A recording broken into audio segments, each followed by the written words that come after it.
this video I'll be walking you through annual Timekeeper targeted hours and rates.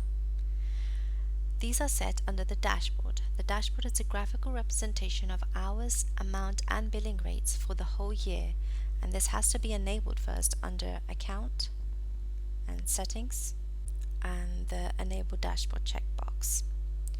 Now once this is enabled, you can go ahead and click on Dashboard, Settings, click on the Targets and Permissions tab, and here you can set targeted hours and the targeted billing rate for the entire year for all of your timekeepers. You can also toggle the permission to view or not view the dashboard for each individual user, and you can even change the year here. So let's just say, for example, I change it to next year, and here you can see that this is automatically just pulled up the targets for the following year. So I'm gonna go ahead and, as an example, set up a targeted hours and billing rate for a user.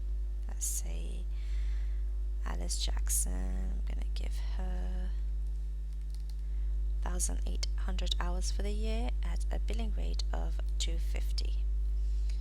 Click Save. Now if we go ahead and click on the dashboard,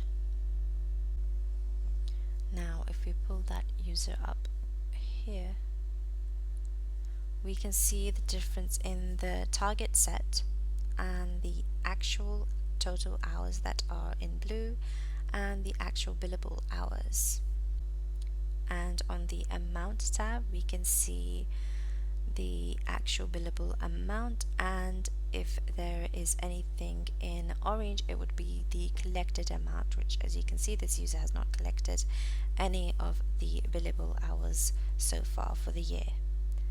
And then we can check the billing rate, which is the actual billing rate for the user and the target billing rate, and we can see whether users are falling short or meeting or exceeding expectations.